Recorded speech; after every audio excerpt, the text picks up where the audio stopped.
السلام علیکم ورحمۃ اللہ وبرکاتہ۔ کیا آپ کو معلوم ہے کن چیزوں سے وضو ٹوٹ جاتا ہے؟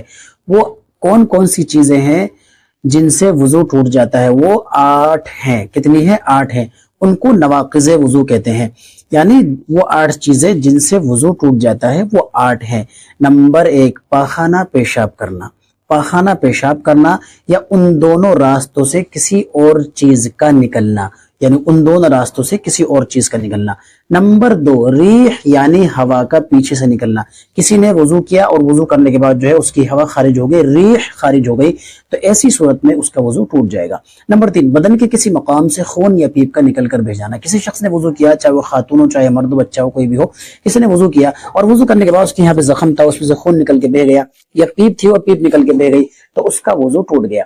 نمبر 4، لیٹ کر یا سہارا لگا کر سو جانا۔ کوئی آدمی جو ہے لیٹ گیا اور جو ہے گہری نیند میں چلا گیا تو اس کا وضو ٹوٹ جاتا ہے۔ اس طریقے سے کوئی آدمی تکیے پہ اس نے ٹیک لگا لی، سہارا لگا لیا، کس چیز کو اس نے پیٹ کو سہارا دے دیا، تو اب ایسی حالت میں سہارا لگانے سے اس کا وضو ٹوٹ جاتا ہے۔ نمبر 5، منہ بھر کے قے کرنا۔ اگر کسی نے وضو کیا اور وضو کرنے کے بعد جو ہے اس کو منہ بھر کے الٹی آ گئی تو اس کا بھی وضو ٹوٹ گیا۔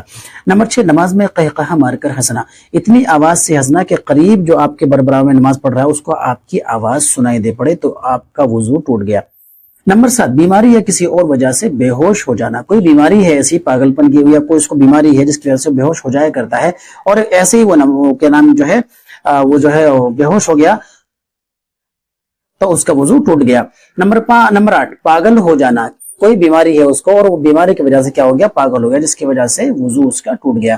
تو یہ 8 چیزیں ہیں جن سے وضو ٹوٹ جاتا ہے، ان کو نواقض وضو کہتے ہیں۔ تو یہ ہمارے یاد ہونے چاہیے۔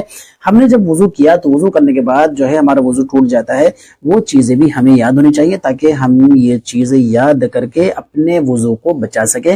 اور ان مسائل کو یاد کرنا یہ ہماری بڑوں کی ذمہ داری، جن پر نماز فرض ہے، وضو غسل فرض ہے، ان کو بھی یہ نواقض وضو جو ہے 8 یاد ہونے چاہیے۔